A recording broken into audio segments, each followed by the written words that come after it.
Hi, Dr. Salonia. Thank you for joining us today, by the way. Thank you for inviting me. Happy New Year to everybody. Happy New Year. Have you done an attending challenge before? Not in a long time. Good. I think it's a fun activity. So for everyone who has not seen one of these, I guess, challenges before, we are going to present a case to Dr. Salonia, and he's going to walk us through his train of thought. Hopefully, we'll learn a little bit more about how to get to this diagnosis and management. I'm ready.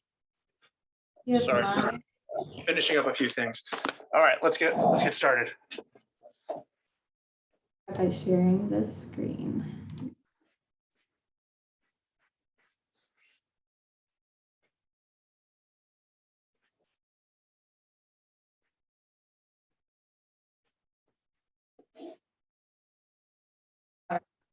So I'm assuming this is based on a real case, correct?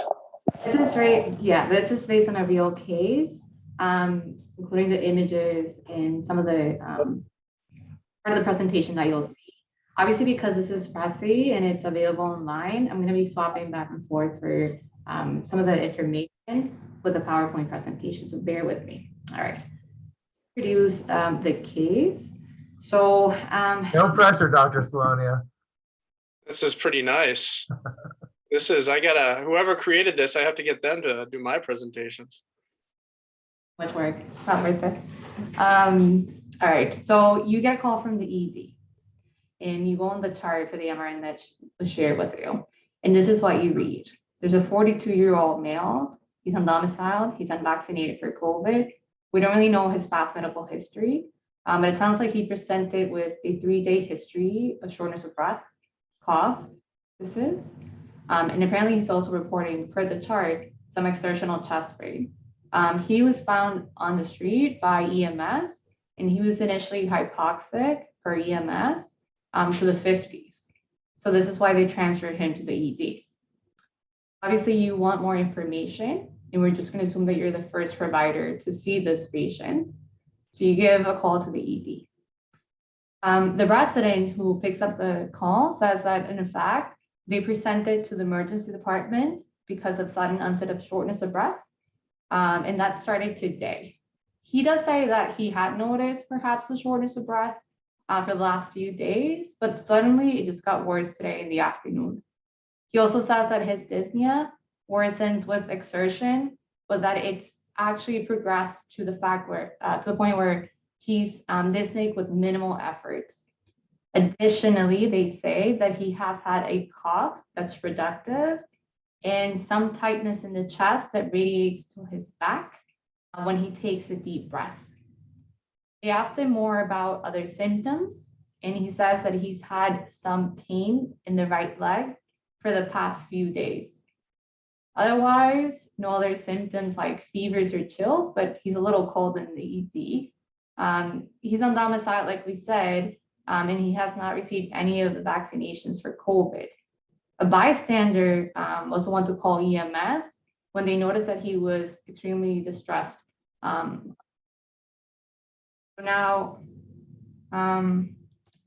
let's see. When you're evaluating this patient, I'm wondering, Dr. Salonia, which symptoms, what we mentioned so far, will you highlight in this case to make a chief complaint or to make up your mind about key pieces of information here? So what will you focus as this patient is coming to your service? So a lot of things going on with this case, a lot of symptoms. You throw in unvaccinated, undomiciled. The differential is very broad.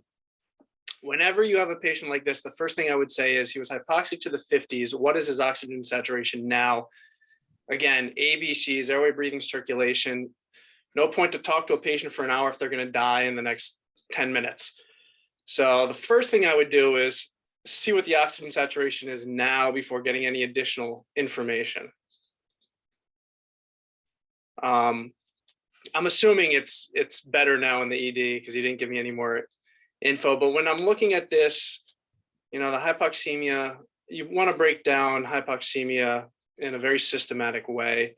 So that's jumping out. So diffusion limitation, shunt, VQ mismatch, alveolar hypoventilation, decreased FiO2 are the big ways you break up hypoxemia.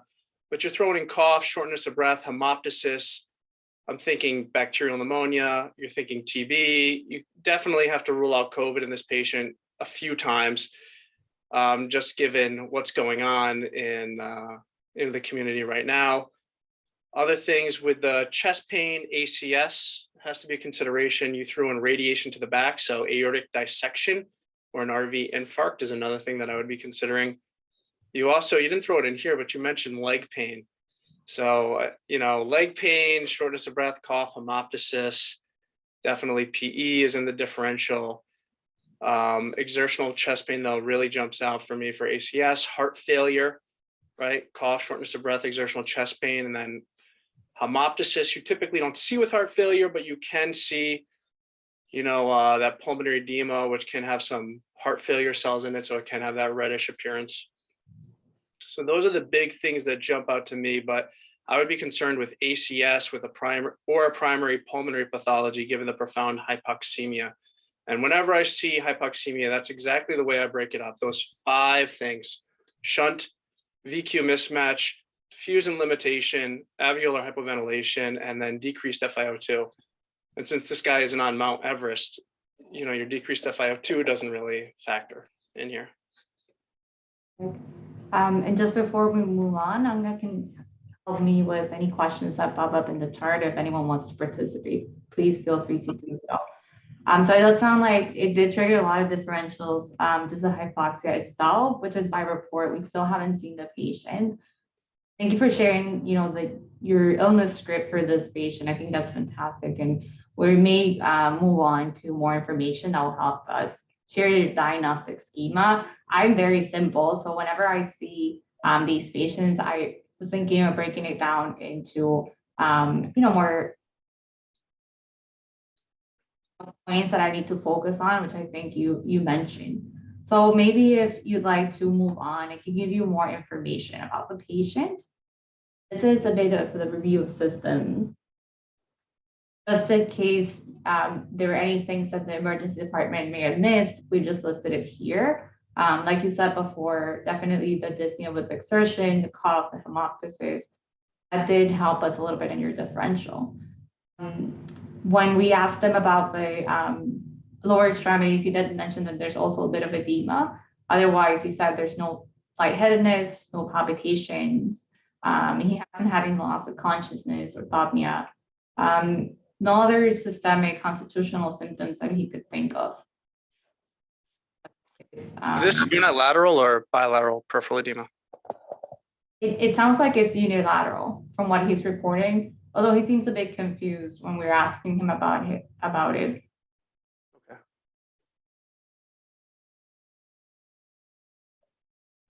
His longitudinal history, of course, we don't know if he's ever seen a doctor, at least not in the recent times.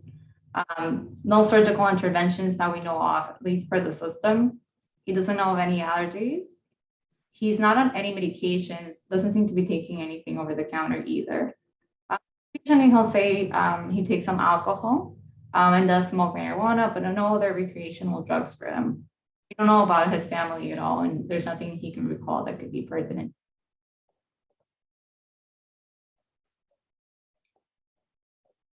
Oh, brought it up before. These are the vital signs as you walk into his room. If there's anything here that catches your attention. There's a lot of things here that should catch everyone's attention, right? So definitely the patient's tachycardic, they're tachypnic, they're profoundly hypoxemic. Although, you want to see how much everyone just cranks up the FiO2 and the flow all the way. And so you really don't know what their oxygen requirements are. But looking at this, profoundly hypoxemic. So you'd really want to look at the PaO2 on an ABG. BMI looks about right. Definitely is a little hypertensive, but he's not in shock from looking at this, not hypotensive. Diastolic pressure is quite high. So, with the hypertension, that tachycardia, and the chest pain, retrosternal chest pain, that's concerning. But this is a primary, it looks like a pulmonary problem going on, looking at the tachypnea and the profound hypoxemia. So you meet this. Although I would say, you got to get a lot more information because, intracardiac shunts can play a role here. And then you could be dealing with profound hypoxemia if there's some sort of primary cardiology pathology going on here. But Let's say you're meeting this patient, you're the first one to see this patient in the resus room, which is where they're calling you from.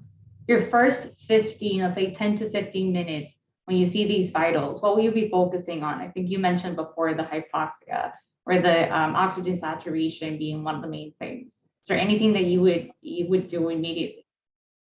So, again, airway, breathing, circulation. There's a lot of abnormal vital signs here. Does this patient look like they are ready to crash and code on you? Do you need to secure an airway immediately? They're breathing at a rate of 37. What could be the underlying etiology to that? Seeing how they communicate with you. Are they maintaining a mental status? So are there emergent things that I need to do right now to prevent this patient from deteriorating further? It takes time for your labs, your imaging, takes time for the patient to really tell you what's going on. But you really have to decide right now, do I need to intubate this patient? Can I hold off on intubation? What are their other markers of perfusion? So those would be the first few minutes I would be assessing that. And then certainly if I was, an intern or a resident in this situation, I would be getting help, right? This isn't somebody who you just walk in there and sit there for 30, 40 minutes, talking to the guy who's breathing at a rate of 37, tacking away to the 150s and profoundly hypoxemic. So if I'm an intern, I'm calling my resident, certainly calling the AC. If this is night, I'm calling the ICU attending to come down here immediately. This sounds like a very unstable individual. So those would be the first things I would be doing, in that first 5-8 minutes. After that, it's, if you feel like you have time, the patient isn't going to code on you in the next 5 minutes. You don't need to secure an airway in the next 5 minutes. Seeing if you can get a little more information from the patient.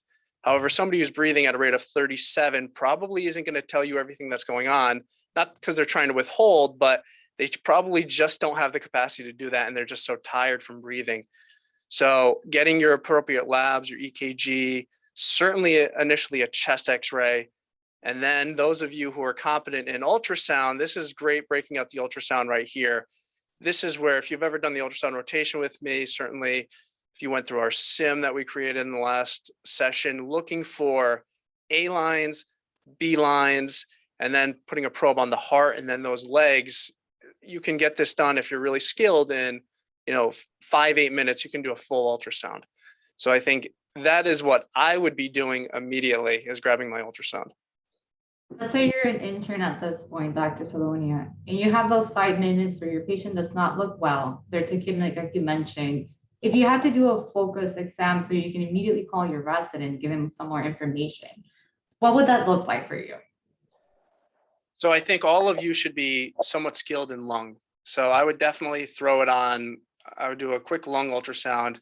If you have B lines everywhere, probably more pulmonary edema or a pneumonia. So I think, that could help quite a bit, just doing a quick lung ultrasound. And that takes a matter of minutes. But again, as an intern, I would not feel comfortable being with this patient alone. I would be escalating. The first time I saw this patient like this, I would be escalating immediately. Physical exam for our patient. He does seem to be distressed, but he's able to speak full sentences. Obviously, you notice on the monitor bedside and on examination that he's still tachycardic and he seems tachypneic. He auscultated the chest and it seems to be clear bilaterally. He does have some peripheral cyanosis going on. Otherwise, you couldn't really tell if there is any edema or calf tenderness on exam. So it looks like, it looks like some of the vital signs are out of proportion to the clinical exam, right? So very tachypneic, hypoxemic, tachycardic, but in mild distress. no accessory muscle use. So this isn't typical of a COVID patient. This isn't typical of a bad bacterial pneumonia. Cyanosis of the fingers is concerning. This tells you that perfusion is an issue, and hypoxemia is either hypoxemia or perfusion or both is driving this. So heart failure can certainly cause this. Definitely a significant shunt if they have a bad pneumonia. Like we had mentioned before, PE, if they're hypoxemic and their cardiac output is also dropped. So the cyanosis is very concerning in this exam. We have some more information. Patient has now tested COVID positive. They do have a white blood cell count of 20,000. Otherwise, you see that there's a mildly elevated creatinine for his age 172. Other labs come back. Troponin is 0.125. BNP is 320. Lactate was 1.2. The VVG for some reason is still pending or may have been lost in the system. Lactate is 2, not 1.2.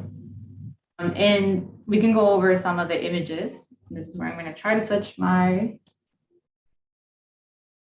PowerPoint presentation. That's a little interesting. That I would definitely repeat that lactate immediately. That a cyanosis, a lactate of 2, something isn't, it's not making sense here. Why is this patient so cyanotic?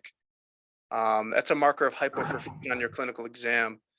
Obviously, you know, he didn't seem like pure sepsis. There was no white count or anything, but sepsis should always be on your differential whenever you're dealing with these patients.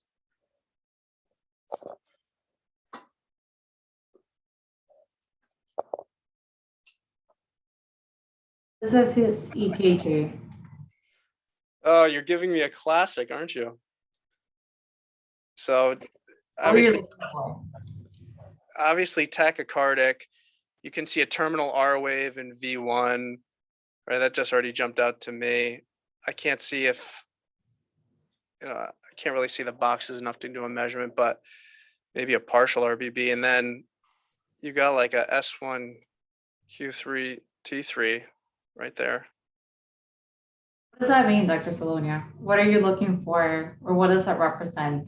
Well, I mean, I was just looking at it just because I think I got a piece of the CTA as well. So I already saw something in there.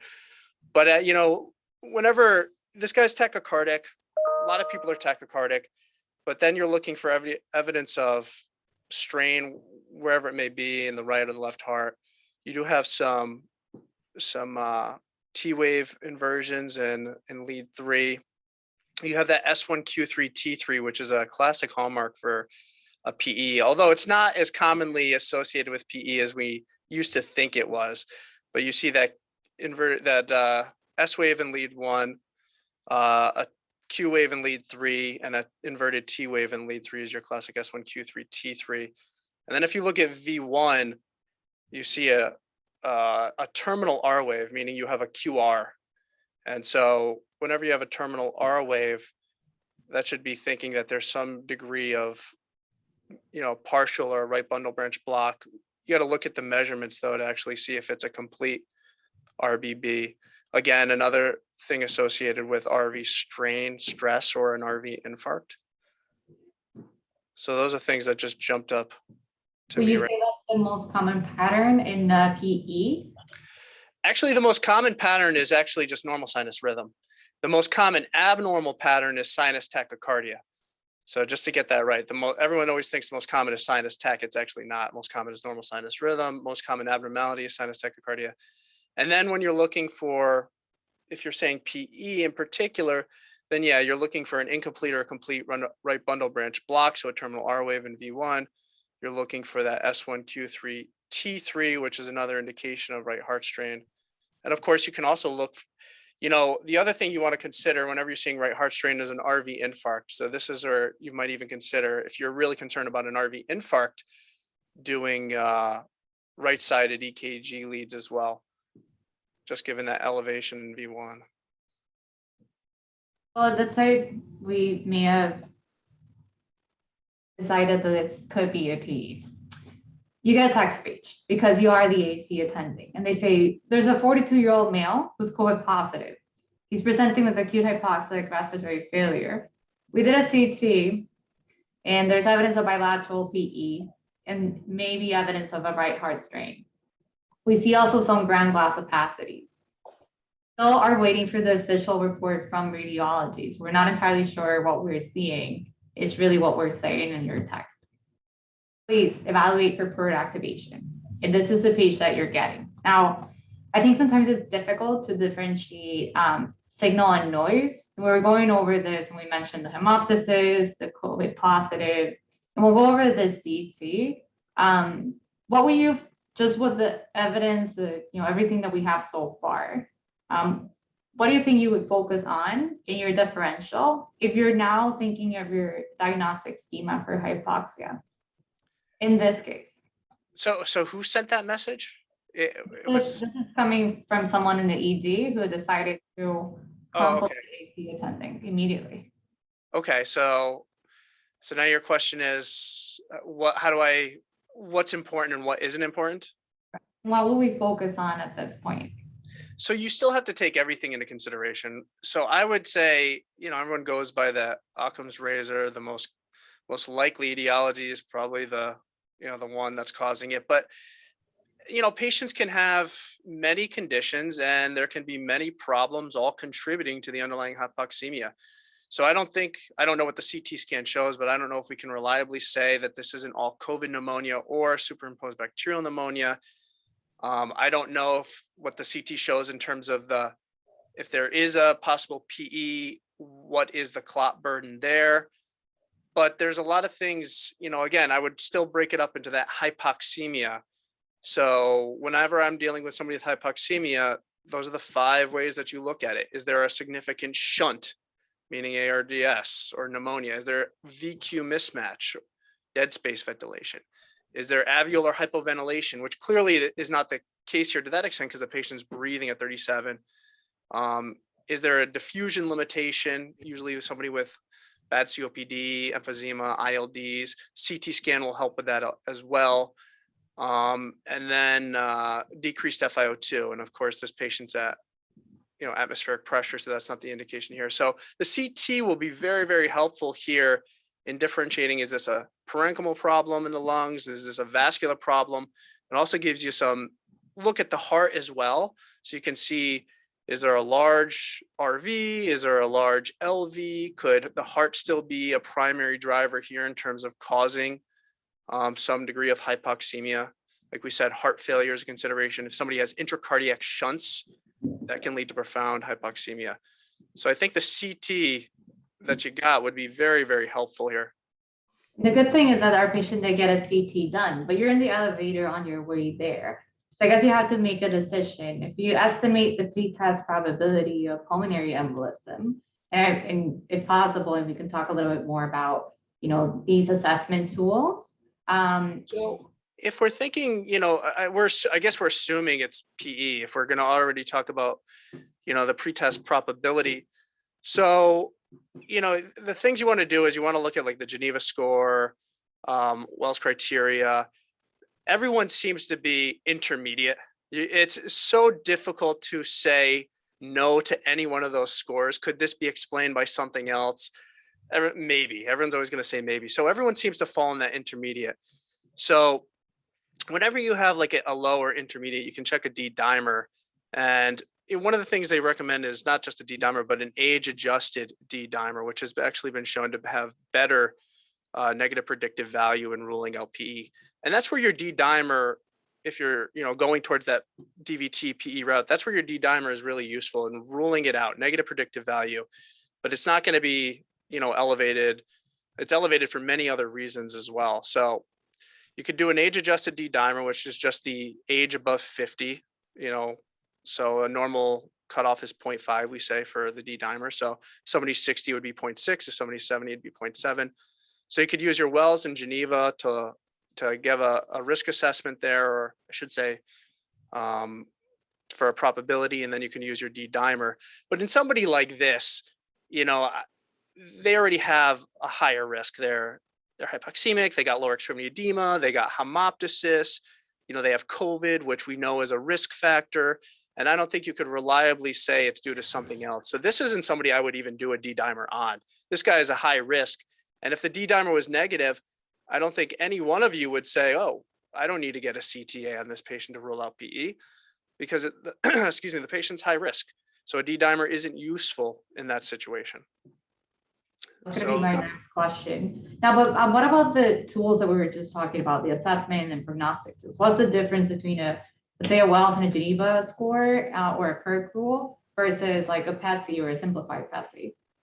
So the Geneva and the Wells, they're all very similar. They have a simple scoring system. I don't know them all off the top of my head, but hemoptysis, tachycardia, lower extremity edema, risk factors, or other risk factors. Can you attribute this to something else? Those are the typical questions. We don't have a diagnosis of PE yet, so you can't use a Pessi score or a Bova score, because that's when you actually have a confirmed diagnosis, and that predicts in-hospital 30-day mortality. So this is the Wells criteria for pulmonary embolism, and a lot of what we just talked about, right? Clinical signs and symptoms of a DVT, yes, this patient has it. Is PE the number one diagnosis or equally likely? Yes, right? A lot of these are subjective. Heart rate greater than 100, yes. Immobilization, probably not. You really don't know much about that. Previous objectively diagnosed PE or DVT. Well, you could say it was never diagnosed, but given the lower extremity edema, that would be pretty concerning. Hemoptysis, yes. Malignancy, we don't know. But here you see high risk group. So this patient doesn't even need a D-dimer. You would jump straight to a CTA or equivalent study. The Pessi score, again, this is assuming a diagnosis already, which we don't have. So we have the Pessi and we have the simplified Pessi, which is the pulmonary embolism severity index. This is utilized after a diagnosis to not only risk stratify the patients in terms of what treatment options are available, but the test actually predicts in-hospital and 30-day mortality in these patients. Same thing with the Bova score, B-O-V-A. So if we're assuming this is a PE, the biggest driver here is always age. So this is simplified, but if you really want to bring up the Pessi score, that would actually be better. The Pessi score is probably the most validated scoring system to determine PE. And as you can see here, the point system, if you put in an age, which, put in 65, 70, that already gives you a significant amount of points and already puts you into like a 3. So male, sex, he has, history of cancer, no. History of heart failure, we don't know. History of chronic lung disease, we don't know. Heart rate, yes. Systolic blood pressure, no. Respiratory rate, yes, he's tachypnic. Hypothermic, he's not altered. O2 saturation, less than 90. So class very high, but he's 42, right? So if you put 42 in the age, he's still gonna, be very high risk, right? So this is class 4 high risk for pulmonary embolism severity index. So this is, now we're using this if we have a diagnosis of PE to then risk stratify them. But we don't have a diagnosis yet. We're just assuming that it is. So this test, this is really invalid at this time until we have a diagnosis. So this doesn't help you determine that the patient has a PE. This risk stratifies a diagnosis with PE. It does sound like a 30-day mortality may not be as helpful right now. And even like you said before, the age, if you have a subsegmental PE compared to a larger, a younger population, maybe age will play a role there. Let me see if I can share. So yeah, age and the Pessi score, everyone, whenever we do this, the fellows always get upset because they think, oh, the age drove up the Pessi score, that's why. But age has a lot to do with it. Obviously, the older we are, the more comorbidities we have, the less likely we are to tolerate something like a severe PE. And also the treatments that we offer have to be evaluated based on age. Certainly when we're doing certain things such as catheter-directed thrombolysis, TPA, or even simple, systemic anticoagulation, the bleeding risk risk is substantially higher in older patients. So age needs to be taken into consideration when you're dealing with these patients. So we're saying that this is a PE, right? I didn't hear if we actually went through the CTA. Not yet. We're waiting. But I see image from PERT group chat. The quality. So good. So it's a good study, right? If you want to go back up, I can take you through it. And the RV, which we see right here, is certainly enlarged. You see a flattened septum. I can't. What I'm going to do is I'm going to share the actual image so that we can go through it if you want. By the way, if anybody is competent in cardiac ultrasound, or if you have, the AC, a fellow, or an attending there, this is somebody you automatically do a cardiac ultrasound on. And if this patient was hemodynamically unstable with that presentation, and you were to do an ultrasound of the heart with a dilated RV, you have your diagnosis there. And the European Society of Cardiology and the European Respiratory Society says you treat empirically if the patient is unstable and you have a dilated RV like that, with that presentation and no other, diagnosis, which would predominate over that one. So echo would definitely be something you want to do here if you have those capabilities and that skill set, I should say, which all of you will over the next year or two. So that big black circle in the middle is the trachea. You have the right and left lung on the right and left side. Right below the trachea is the esophagus. Coming down, that's the ascending aorta right there. And then what you're going to have right here, if you want to stop it, that's the beginning of the pulmonary artery. That's the main pulmonary artery. I wish I could use my pointer here, but I can't. Main pulmonary artery right there. And one of the things you want to look at here is you want to measure the diameter of the pulmonary artery. You can also eyeball it. It should be less than the diameter of the aorta, and it's about the same, maybe a little bit bigger, indicating some degree of pulmonary hypertension or increased pulmonary pressures. So you want to measure it if you keep coming down. And you already see a large thrombus right there, but you want to measure the pulmonary artery right at that cross section where the aorta is, and greater than 3 centimeters, which is what we use, the radiologists use 3.3 centimeters, is indicative of dilated pulmonary artery, which should be telling you that there could be pulmonary hypertension here. And obviously that could be due to, in this case, anatomical thrombus. And here we see, well over about three centimeters, so a dilated PA. If you want to go back up, Sananda. Now, the way I like to look at it is I pick one pulmonary artery first, and here we have the left main pulmonary artery, and you can already see thrombus located within the left main pulmonary artery, and it's in basically the distal left main PA. So quite a significant clot burden there. Keep scrolling down, please. And then we see the right pulmonary artery coming into play here. And then at the distal right PA, we then have more embolism right there. And again, taking up a lot of the surface area of the vessel. So no wonder this patient has cyanosis and is hypoxemic. And then you're going to be looking, you see more on the left, on the right, and then you're going to be breaking it up into the lobar, the segmental, subsegmental arteries, which honestly in this patient isn't necessary because you already have your diagnosis and you already have proximal thrombi in the right and left main pulmonary artery. So who cares if you have segmental, subsegmental, or distal?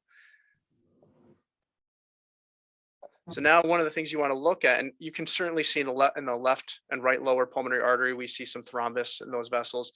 But what's more important to me is coming in is the heart.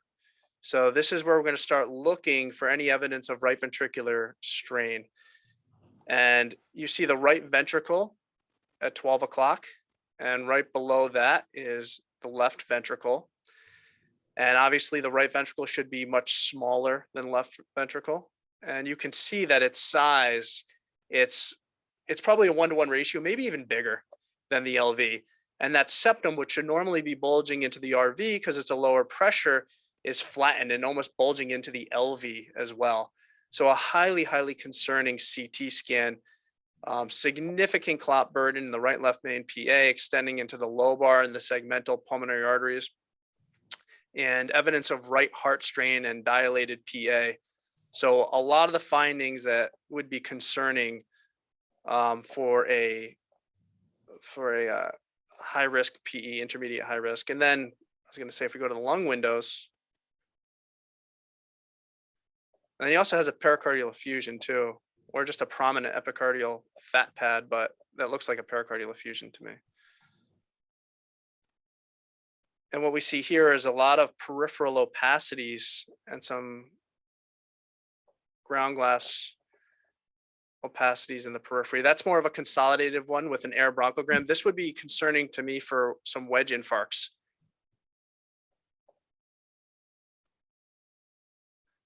So definitely this will help to explain your pleurisy, right? And also with whenever you have these wedge infarcts, shunting can occur. So that can be a cause of hypoxemia. Whenever you have such significant clot burden in the pulmonary arteries, dead space ventilation occurs, so VQ mismatch. And then of course, we're looking at the CTA here, but RV dysfunction. Whenever you have RV dysfunction, your RV cardiac output decreases. So you have septal bowing into the LV, so your LV end diastolic filling time and volume is decreased, so therefore your cardiac output's decreased. So another reason why they'd be so hypoxemic and cyanotic. If you want to scroll through the entire lung, I don't see, COVID can present in a lot of different ways, definitely peripheral ground glass opacities, but usually it's bilateral, not unilateral. Looking at this kind of goes more like a wedge infarct here on the right side, because I see some air bronchograms through it. Start from the top, but yes, you can see it.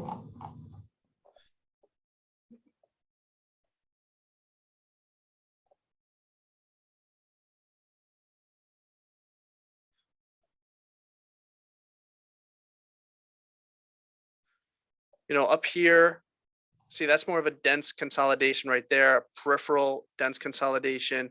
Should get you thinking about a wedge infarct. We typically say triangular. It's not always a perfect triangle.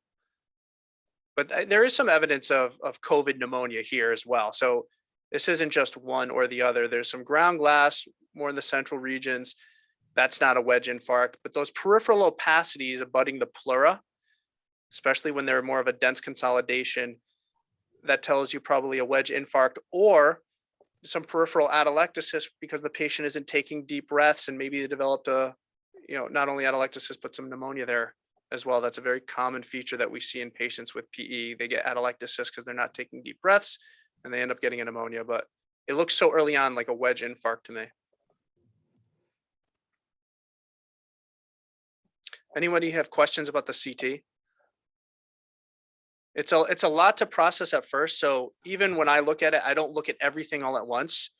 I start on one side. I start at the PA. When I'm looking at, if I'm concerned about a PE, I work my way down the left side. Then I scroll back up on the left side. Then I work my way on the right side. Then I scroll back up and then I go to the lung fields.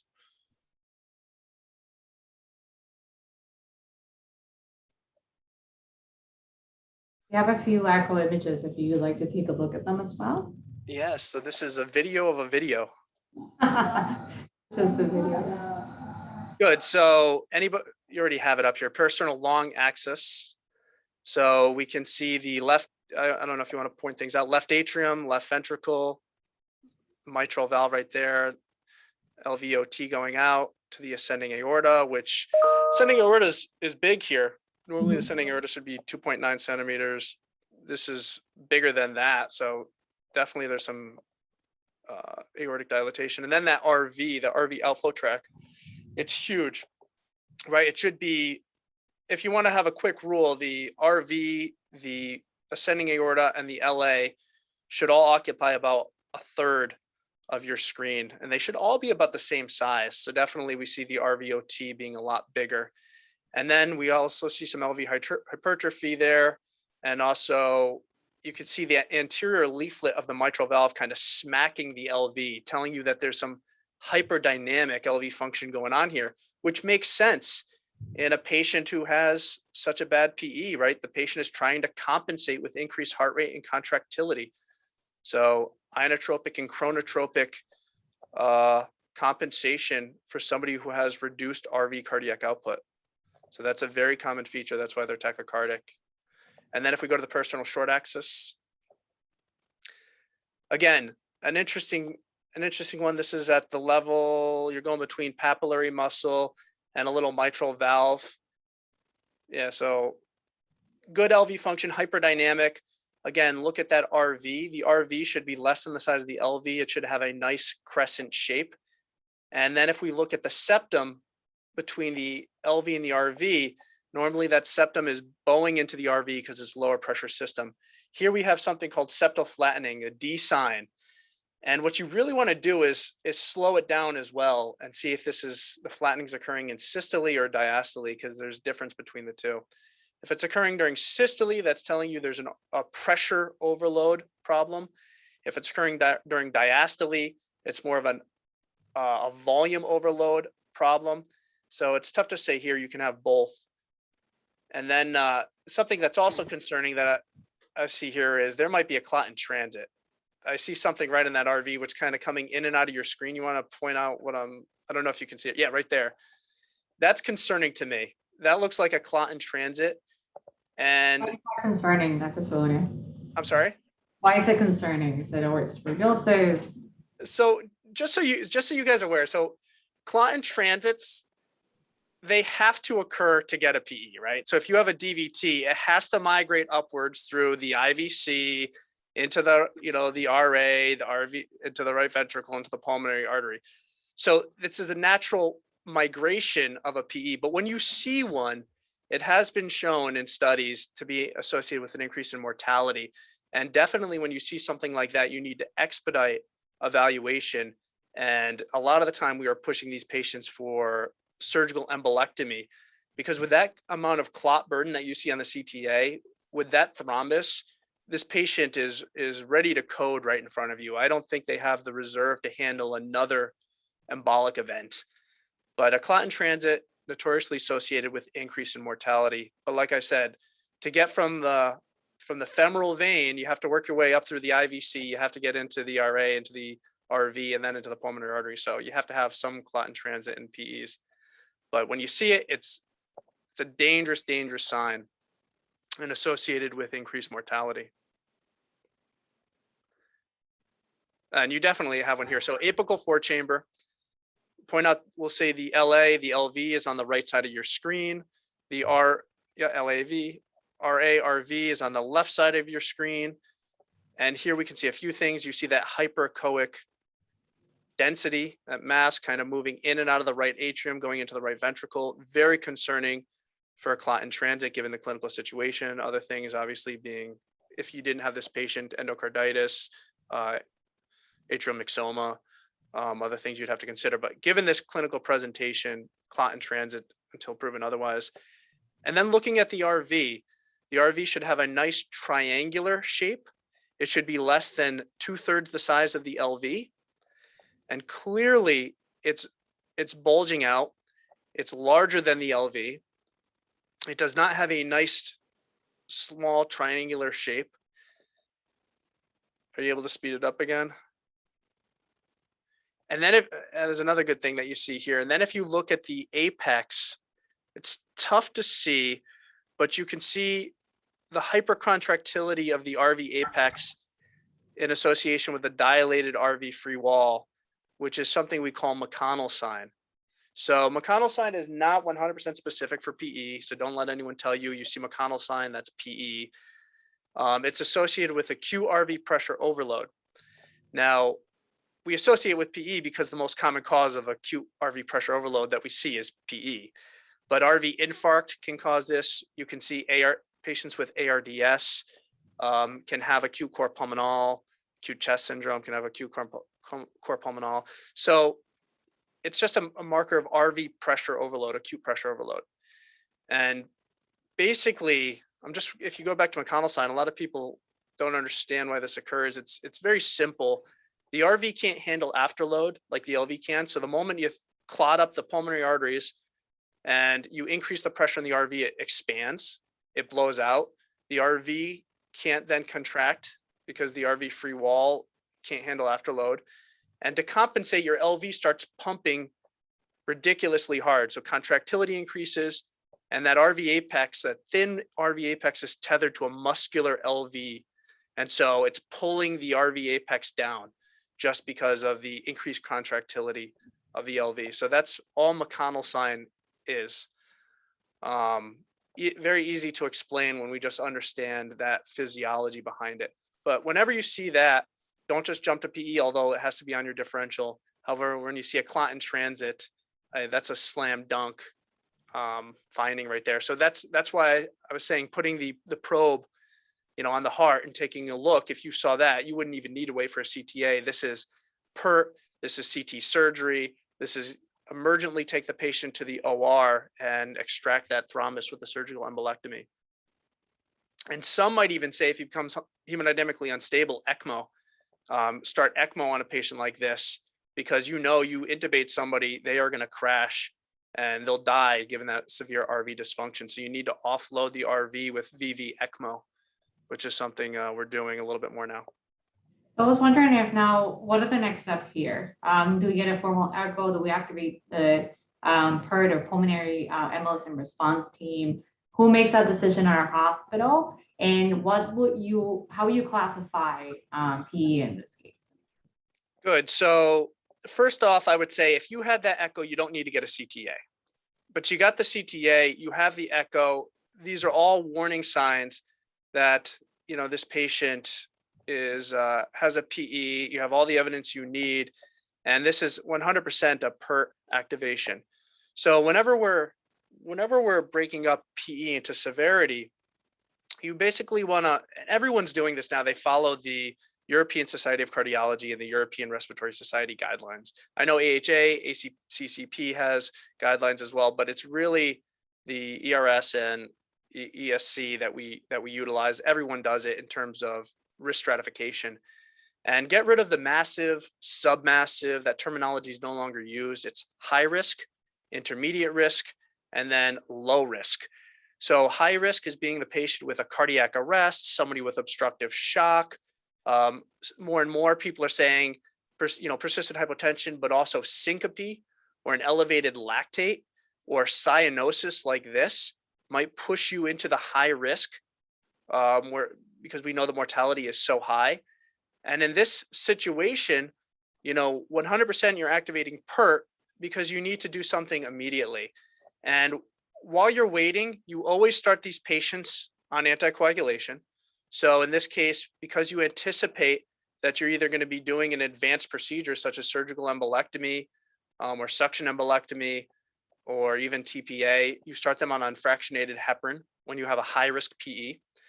And then you decide, do you do systemic TPA or do you have time to do, say, a surgical embolectomy, which would be the situation that you want to handle here because of the clot in transit. Catheter directed really doesn't have a role for clot in transit because then you're going to break up more thrombi and it's going to go distally. So for this case, I wouldn't be talking about catheter directed thrombolysis. I'd be talking about pushing TPA, or I would be taking this patient emergently to the OR for surgical embolectomy. Now, if you're going to do TPA, you can do full dose 100 milligrams over 2 hours. We are going more and more towards half dose TPA. There is some data coming out that half dose 50 milligrams IV push is effective, and there's decreased complications, the biggest one being bleeding risk. But if you do have the opportunity, taking this patient to a surgical embolectomy is an alternative option. And if you push TPA, you're really limiting what your surgeons can do because nobody can take them into the operating room with TPA on board. They'll exsanguinate in the OR. So there is no strict guideline saying this is what you do, this is what you don't do. This is why we have a multidisciplinary pulmonary embolism response team to help manage this. So I would say if this patient was to some degree showing some stability and wasn't decompensating, I would definitely activate PERT given the high risk, and I would send them, if they wanted to take them to the OR, that would be a surgical embolectomy. If the patient started to deteriorate, TPA would be immediately administered to this patient. And then, of course, we then go to intermediate risk, which this patient, I would say this patient is high risk. Intermediate risk, you then utilize 3 variables. So we're looking for an elevated Pessi score, an elevated troponin or BNP, which is markers of cardiac stress and cardiac injury. And we're looking for RV dysfunction. So if you have all 3 of those, but the patient is hemodynamically stable, then you have an intermediate high risk. If you have an elevated Pessi score, or some are saying now just RV dysfunction, so 2 out of those, but not all 3, then it's an intermediate low risk.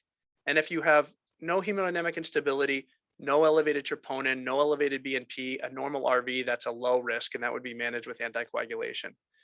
I think the biggest decisions we always make are in that intermediate risk group. And this is where we don't really know which direction to go. And this is where PERT operates, I would say 95% of the time is in that intermediate high risk, and to some extent the intermediate low risk. There's no data saying that catheter-directed thrombolysis or catheter-directed suction embolectomy is superior to anticoagulation.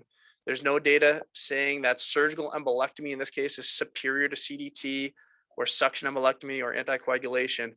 But there is data saying that these patients have a higher risk of mortality, a higher risk of RV dysfunction, decompensation, and CTEPH, which is chronic thromboembolic pulmonary hypertension. So treating it more aggressively than just anticoagulation may be beneficial.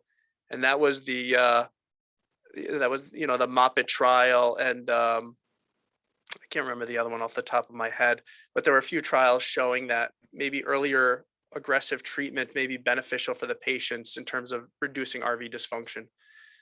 When we're dealing with, you have up here troponin and BNP. Remember, troponin is usually from myocardial ischemia. So whenever you have an RV pressure overload situation, your transmural pressure is extremely high. Like we talked about before, your cardiac output is going to be reduced because your RV output's reduced. And so the perfusion to your coronary arteries is reduced. So coronary artery perfusion is reduced, transmural pressure is high. So no wonder you're going to have elevated troponin, so myocardial ischemia. BNP is obviously due to stretching of the ventricles. That's why you have the elevated BNP. And then, of course, are starting anticoagulation in this hospitalized patient. I know that the most commonly used, anticoagulants would be either brain or low molecular. Which one would you choose in, assuming that we already started this on this patient? Would that be something that would affect whatever decision the PERT team? So whenever you have an unstable patient, or whenever you think a patient's going for an advanced treatment, whatever that may be, CDT or suction embolectomy, surgical embolectomy, you start them on unfractionated heparin. So that's how you handle it if you think they're going to go for an emergent procedure. If they are not, then Lovenox here is your go-to, because you'll automatically achieve systemic anticoagulation almost immediately. So between the two, the vast majority get Lovenox unless you're going for a procedure. Then we prefer unfractionated heparin. And then in the long term, Coumadin isn't really utilized as much anymore. Lovenox is used quite a bit still in the patients with malignancy, but even now the guidelines are shifting. There's some good data saying that DOACs are equally effective, or non-inferior, I should say, to low molecular weight heparin in terms of our patients with malignancy and VTE. So in general, these patients should be getting on, when they're discharged, they should be getting anticoagulation for 3 to 6 months, preferably 6 months, unless they have a complication.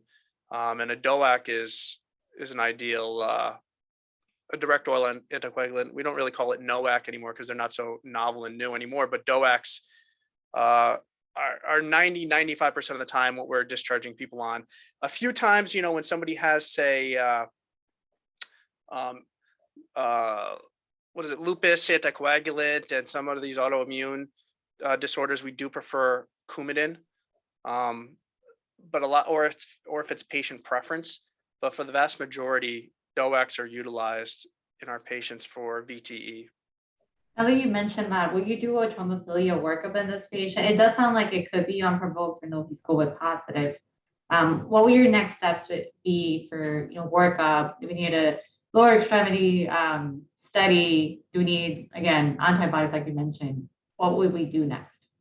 So you don't need a lower extremity Doppler. The good reason why you might get one in here is you didn't tell me where the cyanosis was, but if it was the leg where the edema, where the peripheral edema was, then you would want to get a Doppler there just to make sure that that thrombus wasn't so occlusive that it wasn't causing, was it Cerolia phlegmondulans, where you have impingement of, the arterial perfusion because you just have so much venous congestion from a DVT. So it would change your management there. They might have to extract that DVT. But also if the patient's bleeding, then you want to know if they have a DVT, because you'd also throw in an IVC filter. I would think even if they didn't have a DVT, you probably still would throw in an IVC filter in this patient. If you couldn't anticoagulate them, just because ultrasound doesn't look into the pelvic veins. So you don't know if they have, some sort of DVT outside of the FEMPOP system. So definitely I'd be getting a DVT in this patient for those particular reasons, in case you want to throw in an IVC filter, or if you have to do some intervention on that, whatever that could be, a cyanotic limb. You didn't tell me if it was just localized to one area. You need a repeat echo in this case. You already know there's RV strain and Yep. So, other things. So anticoagulation, hopefully they can tolerate it. So for you guys, always checking, obviously, with insurance still.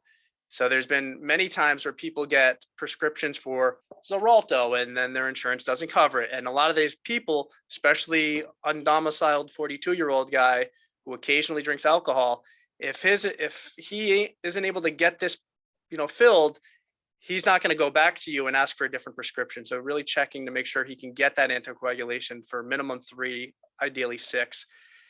Definitely needs to follow up with us in clinic. We do have a PERT clinic now where we send all our patients who were activated on PERT. Certainly all of those who had some sort of advanced therapeutic modality performed, they go to our pulmonary embolism response team follow-up clinic. And then a repeat echo is 100% warranted here to look for improvement in RV function. And then, of course, for symptom resolution, if this patient is still having shortness of breath and RV looks good, all the other parameters are good, then you're looking for CTEPH in these patients, because who knows if this is his first PE. He could have had PEs in the past, and obviously CTEPH is managed much different than just systemic anticoagulation. Thrombophilia workup, you'd have to get a little more information. I think the guidelines actually say if they're like under 34, 36, then you consider doing a thrombophilia workup. I know we are a little more aggressive with it. Anyone who comes in starts to get factor V Leiden and all this stuff sent. But, I wouldn't be jumping over a thrombophilia workup immediately. I would get a little more information, history from the patient before I send a $20,000 workup that may or may not come back, and or the patient may or may not follow up with. So definitely you got to get a little more information on this patient. Dr. Andreoli seems to think that it should be an outpatient workup, which makes absolute sense. Yeah, and Dr. Andreoli is, outpatient guy, so definitely, work him up. I'm more of the inpatient critical care, make sure he doesn't die. No one follows up on all those tests we send in the hospital. Yeah, these things never come back while they're there, right? Especially with this guy, once he stabilizes, he's probably going to sign out AMA. So, I think it's always good to be a little more aggressive and get all the information. You certainly don't want to miss anything. But with that said, you do want to follow the guidelines to some extent, and you want to make sure what you're sending is appropriate, and you don't want to have a shotgun approach to everybody that you see. But 100%, this guy needs to be followed up with pulmonary, outpatient PMD, definitely follows up with a cardiologist to look at his echo. If he had CT surgery, he needs to follow up with a CT surgeon. If he had an IVC filter placed, he needs to follow up with IR. And as you can imagine, it's tough for a functioning individual to follow up with all these people. So this is why we have our multidisciplinary clinic, so that we can coordinate a lot of this care. These IVC filters get left in for years. They don't come out within the recommended time frame. Well, it sounds like our patient was doing much better. He went to the ICU. Heard actually suggested, even though they were recommending advanced therapies earlier in his course, became a more hypoxic, so they did systemic TPA. He ended up being able throughout his ICU admission and ultimately weaned down to a nasal cannula. He's still waiting in the hospital for a repeat formal echo, but it sounds like He's still waiting for a formal echo. When was this case? very recent, actually. So Yeah. normally, so just so you guys know, if you have somebody like this and you're on at night, the attending will come by and do an echo. The cardiology fellow will come by and do an echo. And this patient is prioritized if they're going to an ICU. An echo gets done at 8 o'clock in the morning. This isn't somebody that waits because the management changes. And obviously, if you're giving TPA and that RV dysfunction is persistent and the patient is profoundly hypoxemic, then you need to consider escalating. And this isn't somebody who you wait and watch for 3 days and then get another echo. You get the echo immediately. That can help you a lot in terms of your management for this patient. But 100% the patient needs to be, I think everyone would agree, needs to be monitored in the ICU very closely. And not just because of their high flow requirement. If this patient was on 4 liters nasal cannula, I'm bringing him into the ICU.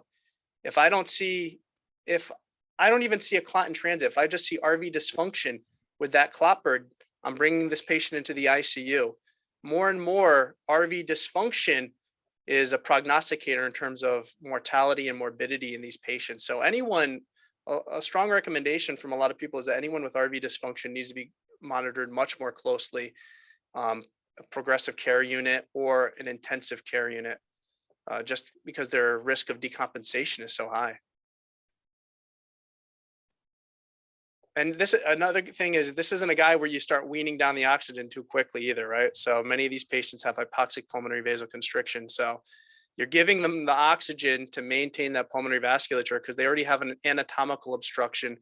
They already have vasoconstriction from hypoxia and also from the inflammatory response of the thrombi. So you want to give them the oxygen to prevent more hypoxic pulmonary vasoconstriction across that capillary bed. And you don't want to precipitate a worsening of the acute cor pulmonale. Otherwise, again, that's going to lead to worsening RV dysfunction, worsening cardiac output, and then obstructive shock. Walking us through that case. Does anyone have a question? I know it's 5:09. Everyone's already at home already, so. Where's that?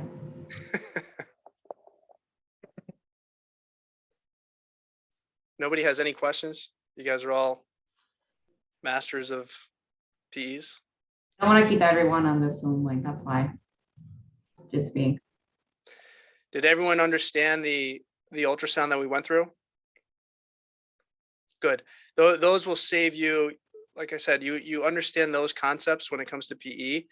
That's a slam dunk case right there. And those images, whoever got them, are entirely more than adequate. Those are great images.